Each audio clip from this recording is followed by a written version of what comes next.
Mesdames, Messieurs, bienvenue à cette nouvelle session du journal universitaire dont j'ai le plaisir de vous présenter et bon début de semaine à tous.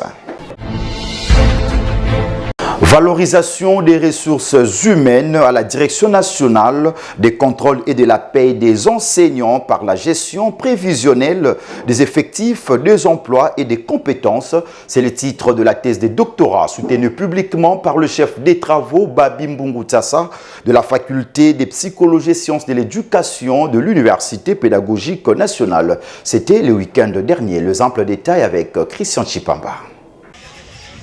Les ressources humaines occupent une place prépondérante dans les organisations, aussi bien privées que publiques. Elles constituent aujourd'hui leur véritable richesse, a affirmé le chef des travaux Babi Mbungu Tsassa lors de la soutenance publique de sa thèse de doctorat à l'Université pédagogique nationale, thèse portant sur la valorisation des ressources humaines à la Direction nationale des contrôles et de la paie des enseignants par la gestion prévisionnelle des effectifs, des emplois et des compétences. Ces derniers a ajouté que l'ensemble des compétences et des savoir-faire dont disposent les ressources humaines contribuent directement à la valeur ajoutée des structures. C'est une nécessité pour les détenteurs de pouvoirs organisateurs d'assurer les développements pour à la fois garantir les résultats escomptés des organisations et soutenir l'épanouissement individuel des principaux acteurs, a-t-il conclu. Au terme de son évaluation et la délibération du jury à huis clos, les candidats Babi Mbungu a réussi avec mention la plus grande distinction.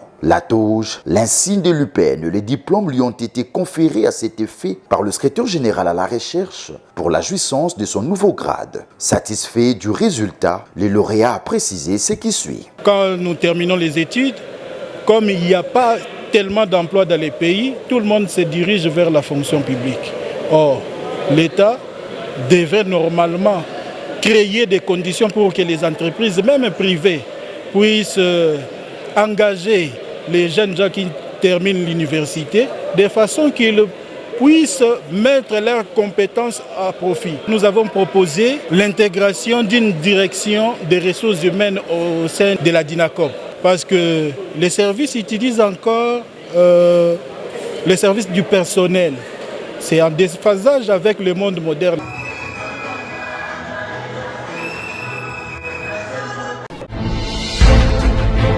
Direction l'université de Kinshasa où a eu lieu une cérémonie d'échange scientifique et à la fois festive organisée le week-end dernier en honneur de professeurs émérites spécialistes en chimie et industrie de la faculté des sciences et technologies de cet établissement. Tout s'est déroulé au chapiteau de l'UNIKIN. Eli Kakiakou et Serge Mbouy nous en disent plus.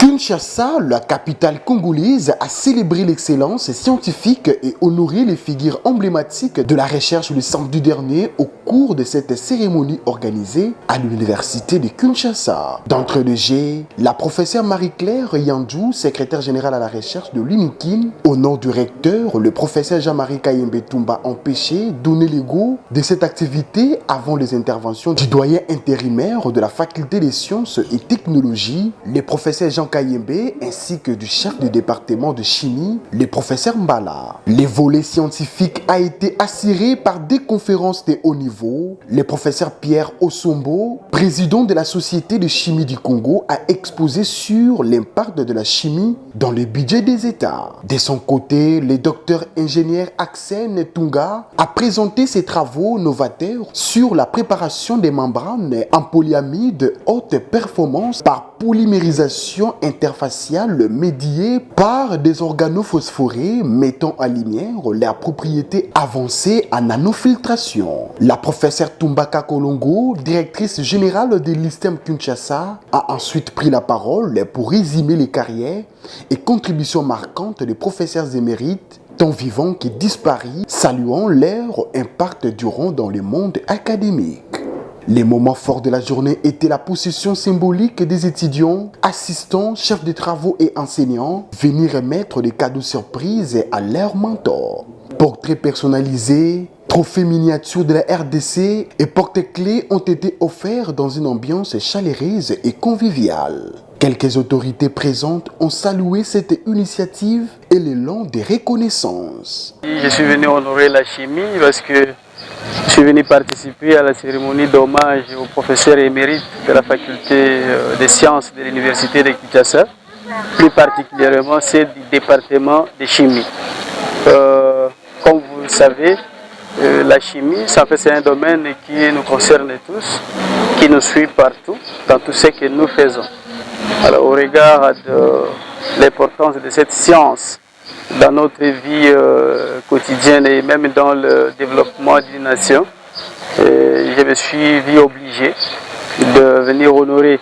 Nous, comme parlementaires, nous avons accepté de porter par exemple la loi qui organise la profession de chimie en République démocratique du Congo, qui certainement va être débattue et examinée à la session prochaine, parce que nous avons pensé qu'au regard de l'utilité de la chimie dans notre pays et dans le monde de manière générale, il n'est pas bon que la profession de chimie soit laissée entre les mains de quiconque. Il va falloir une certaine organisation, un certain encadrement.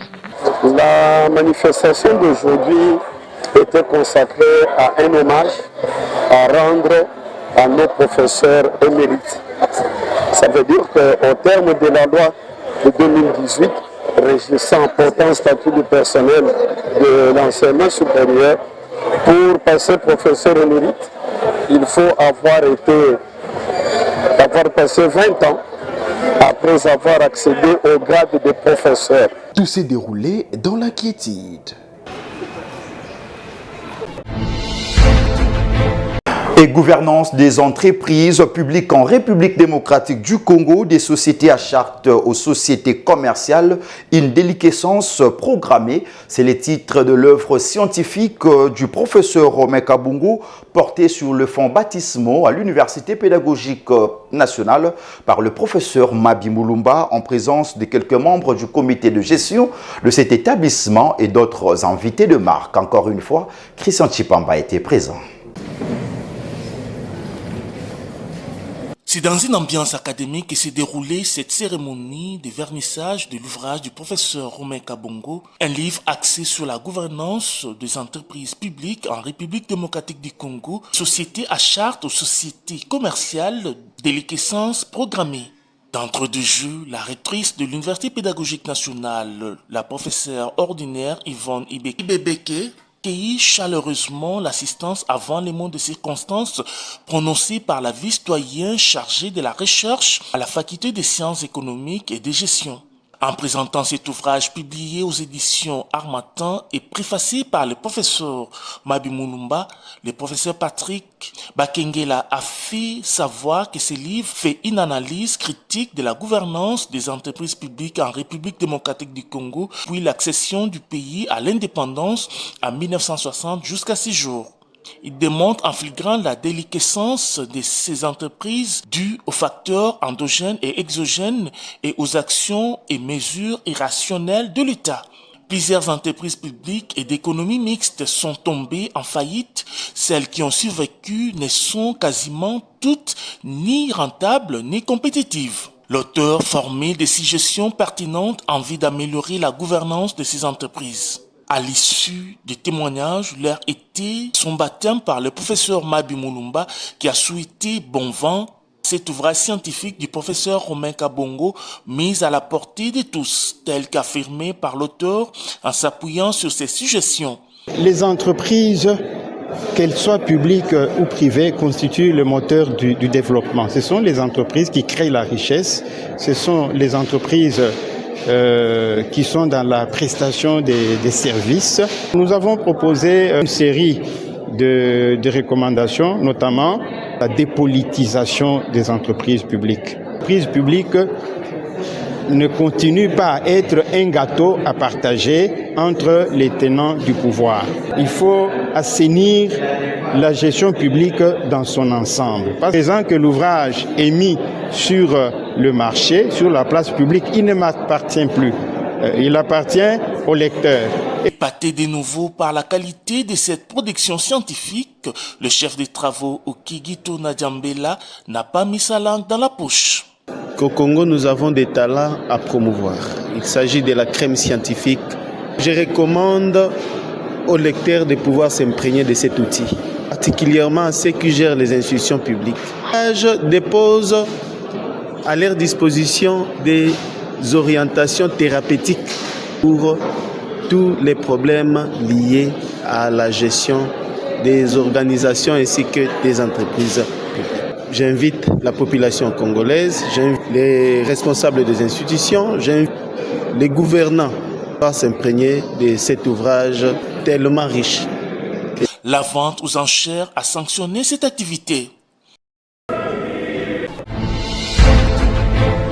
Théologie de la guérison, repenser la relation entre la foi, la santé et le bien-être au sein de l'Église du Réveil au Congo. C'est le sujet du mémoire en théologie appliquée, défendu le week-end dernier par l'étudiant Kananati Nathan au campus du séminaire régional de Kinshasa. Tonton Biong était présent pour les comptes de notre rédaction. C'est devant un public composé de membres du jury, des fidèles de l'Église armée de l'Éternel ainsi que d'amis et connaissances que l'étudiant Kananati Nathan a défendu publiquement son mémoire de fin des cycles en théologie appliquée intitulé « Théologie de la guérison, repenser la relation entre la foi, la santé et le bien-être au sein de l'Église du Réveil du Congo » à Faith Theological Seminary, Africa, campus régional de Kinshasa. Dans l'économie générale de son travail, les récipiendaires a mis en évidence une dynamique théologique et ecclésiale profondément enracinée dans la réalité spirituelle et sociale du peuple congolais. Il a démontré que la relation entre foi, santé et bien-être, telle que vécue dans l'Église du Réveil du Congo, va au-delà du spirituel. La théologie de la guérison y est intimement liée à la doctrine de la prospérité qui promet en plus de la guérison physique, une élévation sociale, économique et émotionnelle dans un contexte marqué par la précarité où les fidèles recherchent de réponses globales. Cependant, l'auteur a également soulevé plusieurs enjeux éthiques et culturels, la persistance des mentalités traditionnelles, les dérives pastorales, les manques de discernement doctrinal, ainsi que la manipulation et la culpabilisation de malades. Il dénonce aussi la marchandisation de dons spirituels et appelle à une théologie de la guérison qui soit à la fois équilibrée, libératrice et éclairée. Selon lui, la guérison devrait être perçue non comme une récompense automatique de la foi, mais comme un signe du royaume de Dieu, porteur de réconciliation, d'édification et d'espérance. Après une brillante présentation suivie d'une séance de questions-réponses, le jury s'est retiré à huis clos pour délibérer. Verdict, mention, bien. Après délibération à huis clos, le jury prend la décision suivante. Le travail est bien reçu avec félicitations du jury. Ces mémoires est un appel à une théologie de la guérison qui libère au lieu d'enfermer, qui édifie au lieu de dominer et qui réconcilie au lieu de diviser.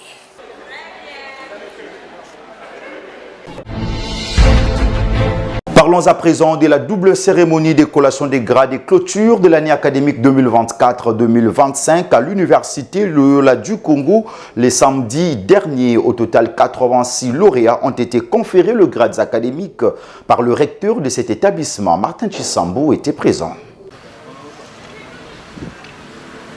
L'Université Loyola du Congo a vécu un moment fort en organisant cette double cérémonie de collation des grades et clôture de l'année académique 2024-2025 dans une ambiance solennelle en présence de plusieurs invités des marques, à savoir les membres du corps académique, le parent, mais aussi le bourgmestre de la commune de Mongafula. Dans son mot de circonstance, le professeur Père Ferdinand Mouigiroy, recteur de l'ULC, a commencé par saluer le parcours de finalistes tout en soulignant l'importance d'une formation intégrale dans un monde en mutation. Pour le père recteur, cette cérémonie marque l'aboutissement d'une année de travail acharné, de recherche et de formation humaine. Et un grand merci pour les parents qui ont consenti des grands sacrifices pour que les enfants puissent payer les frais académiques.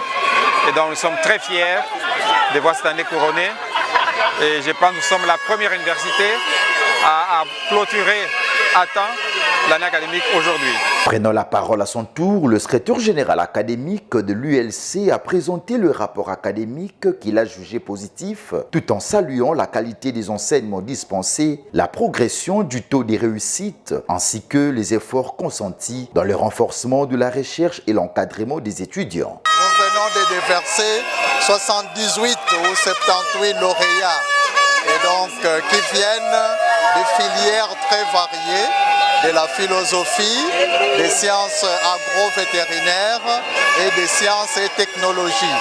À partir du 15 octobre prochain, la faculté des sciences économiques et de gestion va ouvrir ses portes pour contribuer à la saine et bonne gestion dans notre pays et notamment dans la lutte contre la corruption qui est chère à notre gouvernement, et nous aussi, comme jésuites, nous voulons contribuer justement à des gestionnaires sains, honnêtes et responsables. Après toutes ces allocutions, l'heure était à la proclamation des lauréats par les différents doyens des facultés, suivis de la formule des collations des grades prononcée par le professeur Ferdinand Mouiguroy, recteur de l'université Loyola du Congo. Notant que l'ULC s'est enrichi d'une nouvelle faculté, celle des sciences économiques et de gestion, visant à offrir une formation de qualité adaptée aux enjeux économiques actuels et au marché de l'emploi en République démocratique du Congo et ailleurs.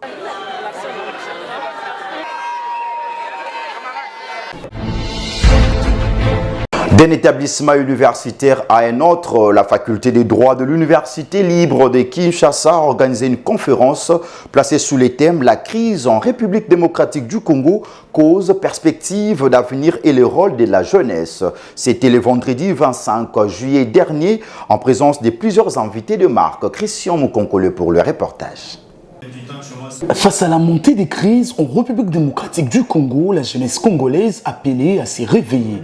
C'est dans cet esprit que la faculté des droits de l'université libre de Kinshasa a organisé le vendredi 25 juillet 2025 une conférence citoyenne axée sur la compréhension des crises en RDC. Leur cause profonde et le rôle que la jeunesse, notamment estudiantine, est appelée à jouer pour un avenir meilleur. De l'ouverture, le recteur de l'université, le professeur Jean-Lucien Kitsima, a souhaité la bienvenue aux invités des marques présents dans la salle, saluant l'initiative comme un cadre d'éveil intellectuel et patriotique.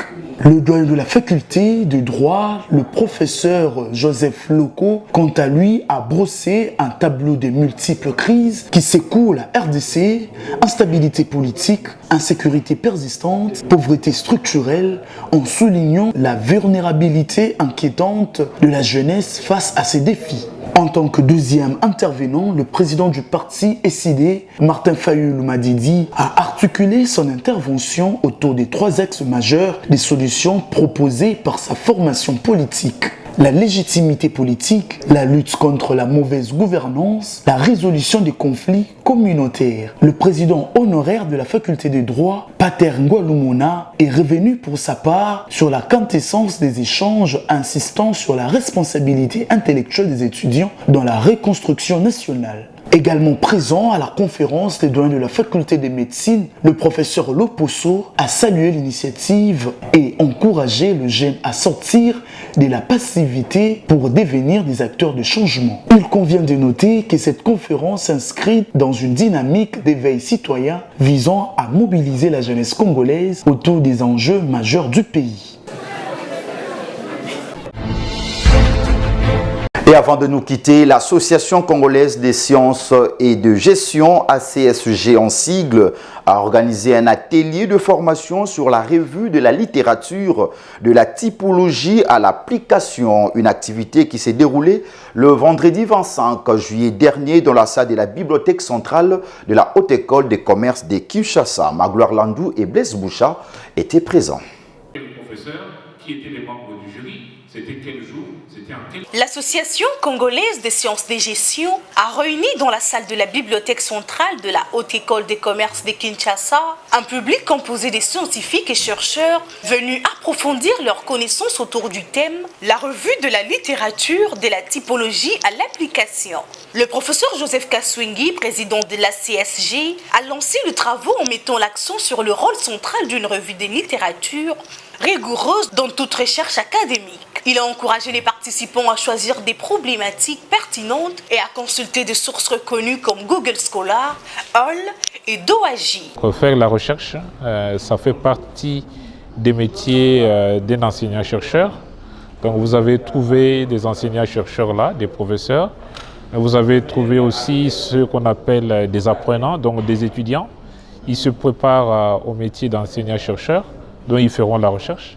Et pour mieux le préparer à faire la recherche, ça commence par le B.A.-ba de la recherche, donc savoir faire, par exemple, une revue de littérature, si on veut faire une bonne thèse, ou si on veut faire un bon article de recherche à publier dans les revues scientifiques. Nous nous attendons à ce que beaucoup de personnes viennent nous rejoindre. C'est une association à la fois nationale et internationale. Nous sommes très inclusifs dans la mesure où nous incluons tous les instituts supérieurs, toutes les universités de la RDC et au-delà de la RDC, vous l'avez même vu, un chercheur étranger a participé à cet atelier. Depuis la France, le professeur Mamadou est intervenu en visioconférence pour présenter 2 outils numériques essentiels à une revue de littérature efficace. La séance est poursuivie avec des échanges interactifs permettant aux participants de mieux assimiler les notions théoriques abordées. Pour le chef des travaux Toto Eugène, secrétaire général de l'ACSG, cette formation vise à renforcer les capacités méthodologiques des chercheurs congolais. Voilà, nous avons organisé cet atelier de formation pour renforcer les capacités de cadres scientifiques qui sont aussi bien membres de notre association que ceux qui sont des amis ou des sympathisants qui s'intéressent aux activités que nous menons au sein de notre association. Grâce à la qualité des recherches que nos membres vont réaliser, nous espérons améliorer dans l'avenir la position des universités congolaises dans le classement international des universités. C'est pourquoi nous appelons tout le monde. La Haute École des commerces de Kinshasa, hôte de l'événement, se félicite d'avoir contribué à cette initiative académique, marquant ainsi sa volonté de soutenir la recherche en sciences de gestion en République démocratique du Congo.